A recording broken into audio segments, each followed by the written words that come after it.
Bienvenue à tous sur cette nouvelle vidéo. Alors aujourd'hui on va parler du semi-marathon.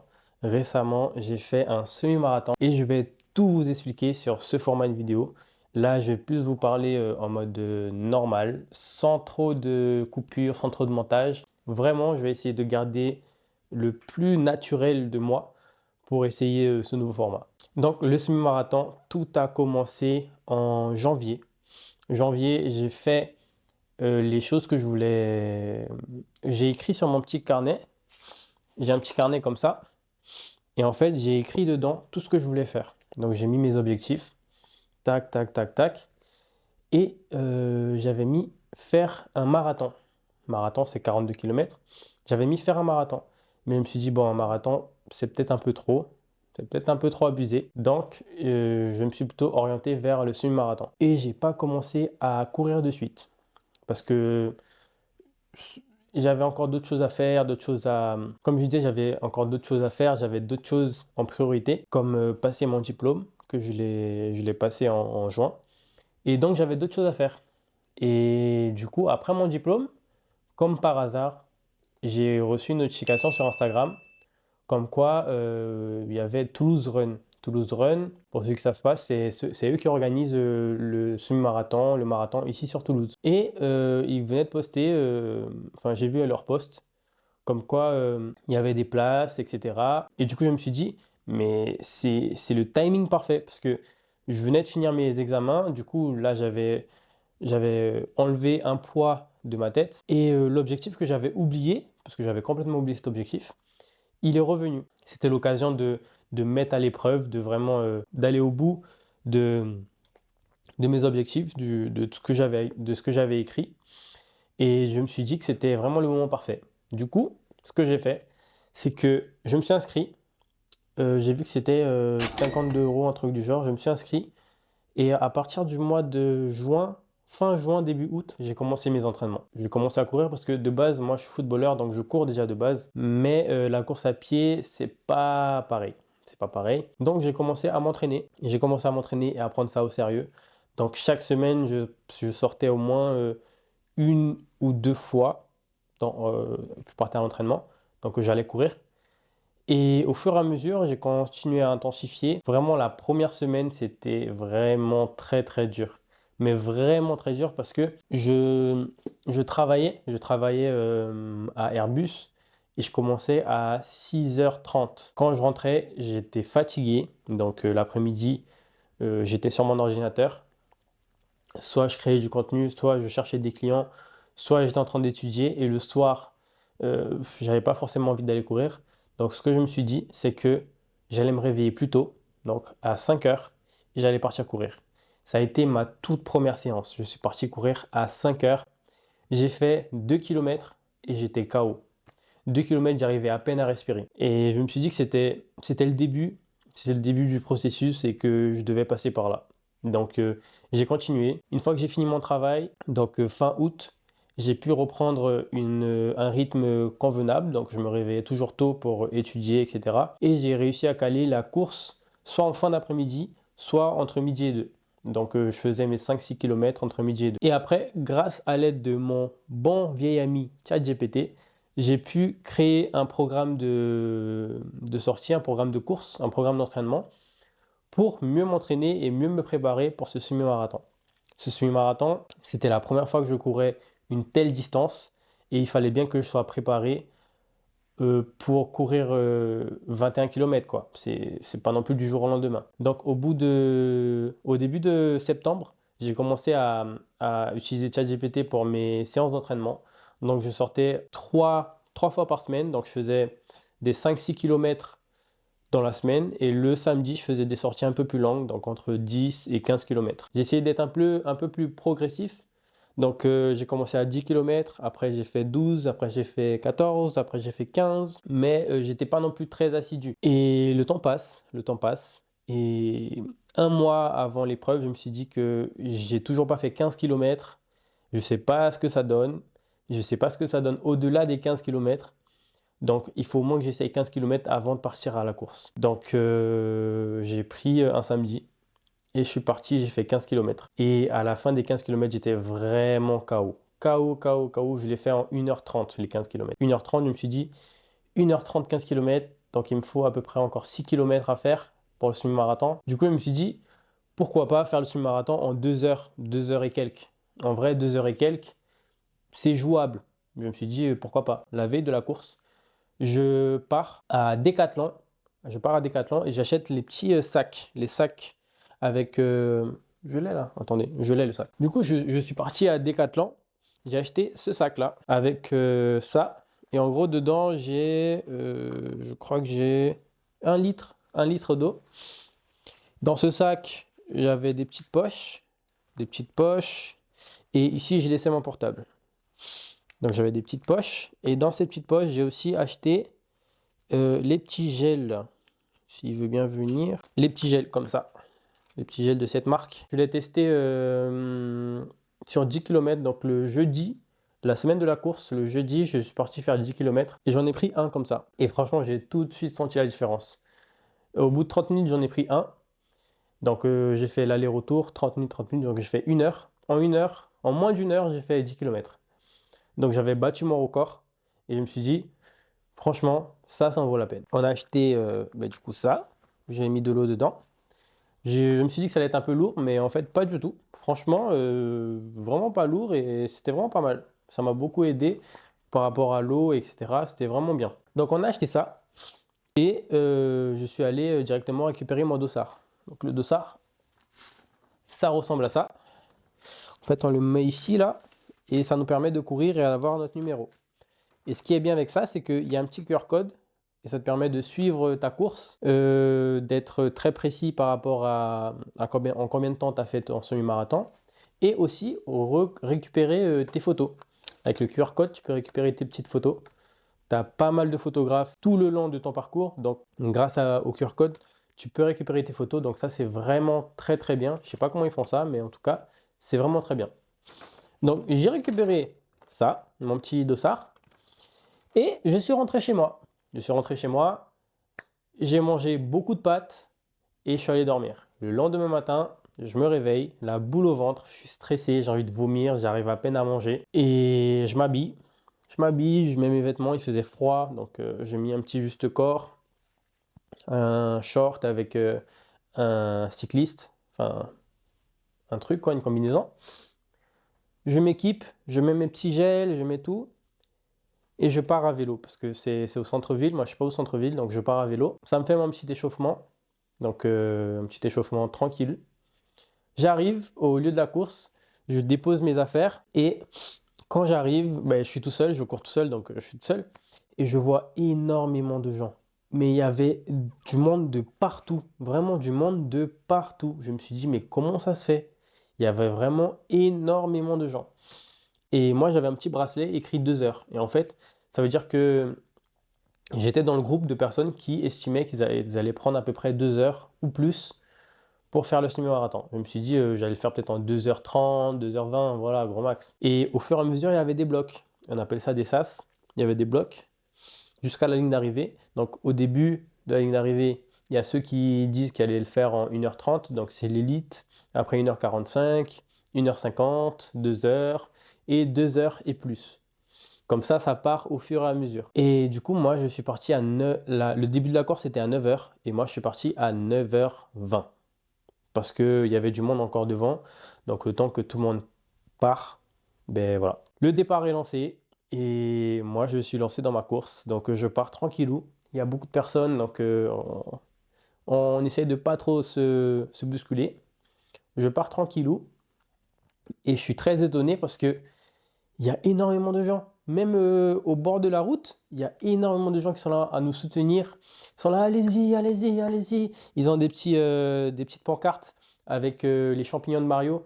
Et puis ils disaient, tapez ici pour un coup de boost. Franchement, c'était trop bien. Franchement, c'était trop bien. Il y avait quoi d'autre? Il y avait des groupes qui faisaient de la musique. C'était vraiment trop bien. En vrai, c'était vraiment trop bien. Une très, très bonne expérience. J'ai fini le semi-marathon en 1h58. 1h58, alors que de base, je disais que j'allais le faire en 2h20, un truc du genre. Donc vraiment 1h58, j'ai battu tous mes records en 5 km, en 10 km, en 15 km. J'ai battu tous mes records. Et en fait, Le plus dur, c'est l'entraînement. Le plus dur, c'est quand tu t'entraînes, tu es tout seul, il faut que tu ailles t'entraîner, qu'il fasse pluie, que ça soit à 5 heures du matin, qu'il fasse nuageux, il faut que tu ailles. Donc ça, c'est le plus dur. Mais le jour de la course, c'est, c'est facile en vrai. Parce que tu as tout le monde autour de toi, il y a tout le monde qui court, donc ça t'encourage à courir. Et en plus de ça, tu as tout le monde qui t'encourage. Donc vraiment, c'est le cocktail parfait pour que tu ailles au bout. Malheureusement, il y a des gens qui n'y arrivent pas. J'en ai vu pas mal qui sont tombés à terre, ils se sont pratiquement évanouis parce qu'ils n'en pouvaient plus. Il y en a qui ont eu des crampes, il y en a qui ont eu des déchirures. Et malgré ça, ils ont quand même continué. Ils ont continué en marchant. Mais ça se voyait qu'ils étaient dégoûtés, que tu voyais vraiment de tout. Tu voyais vraiment de tout. Tu voyais des personnes âgées courir au même rythme que toi. C'était incroyable, c'est trop bien.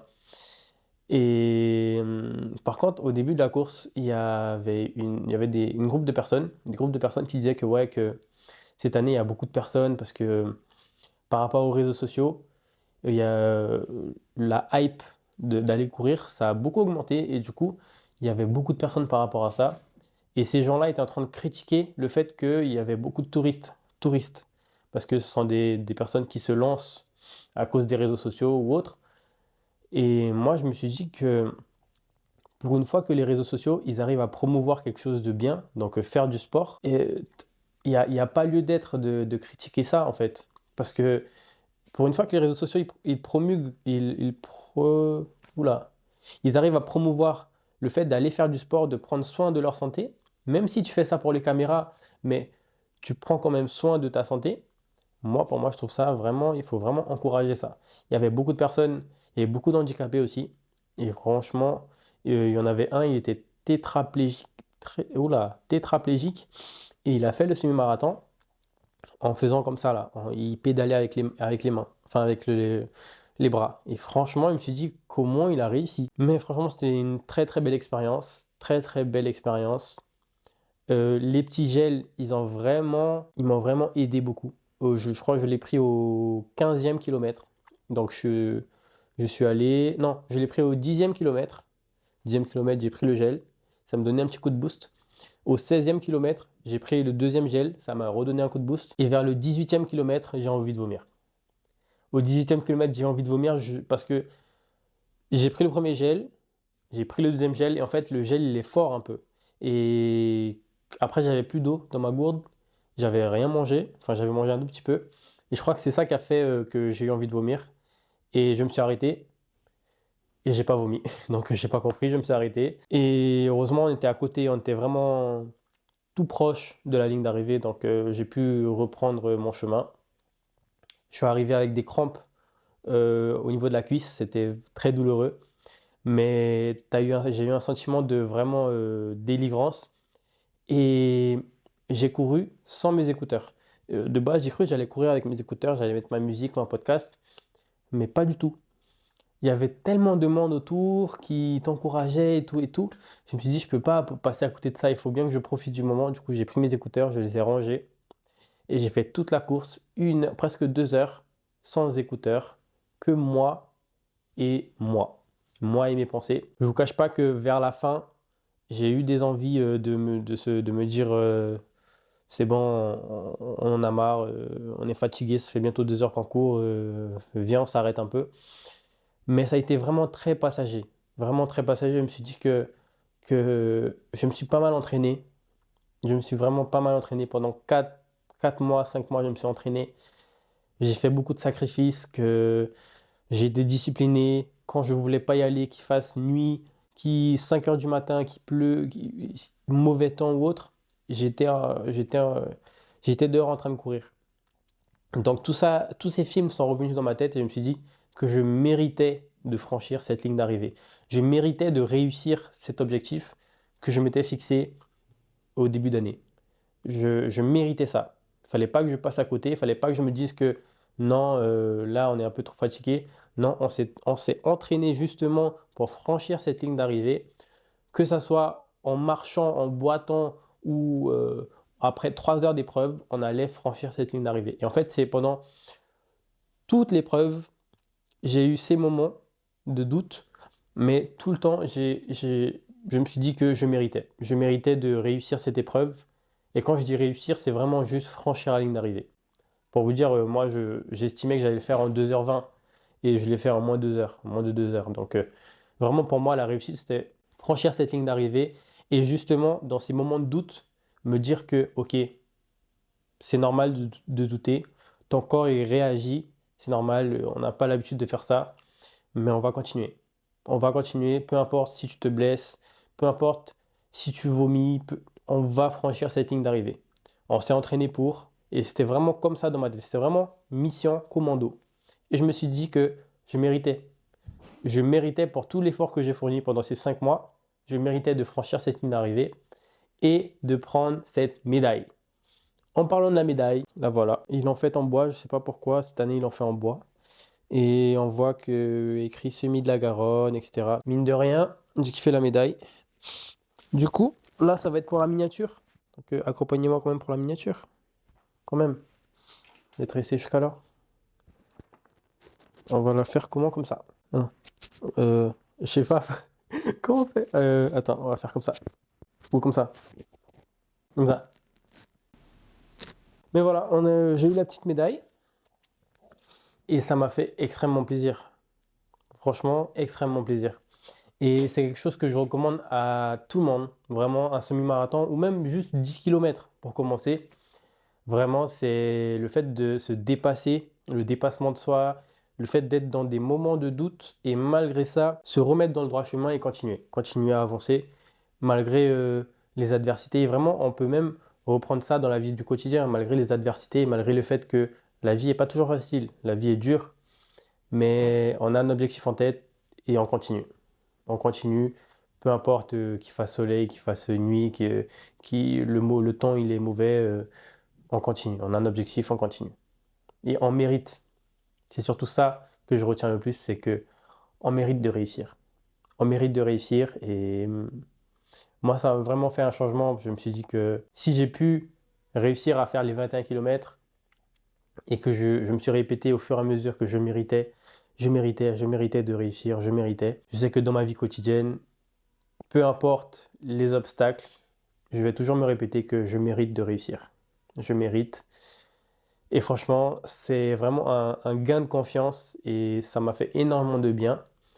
C'est sûr que le lendemain, courbaturé de partout, mais c'est une expérience que je referai avec ma compagne. Et vraiment, le faire à deux, ça doit être encore mieux, vraiment beaucoup mieux. On va s'arrêter là, je ne vais pas aller plus loin, mais vraiment, faites du sport. C'est très important pour la santé. Faites du sport. Et surtout, donnez-vous des challenges. Challengez-vous. Vraiment. Challengez-vous. Donnez-vous des challenges. Vous allez voir que vous êtes capable de faire beaucoup plus que ce que vous pensez pouvoir faire. Vraiment. Et ça, je vous garantis. Moi, pour l'année prochaine, je vais préparer mon marathon. Et oui, là, je fais le semi-marathon. Je vais me préparer bien comme il faut pour faire le marathon. Le marathon, c'est 42 km. Par contre, je ne le ferai pas ici en France. Je pense que je ferai soit en Espagne, soit en Allemagne, mais un autre endroit en tout cas, parce que tu visites vraiment toute la ville. Donc, c'est beau. Donc, je pense pas que je ferai en France. Sûrement un autre pays, mais en tout cas, je le ferai. Je le ferai. Je le noterai d'ici décembre, janvier, je vais noter objectif 2025, faire un marathon. Et on va le faire. On va le faire. Donc merci à toi et on se revoit à la prochaine vidéo.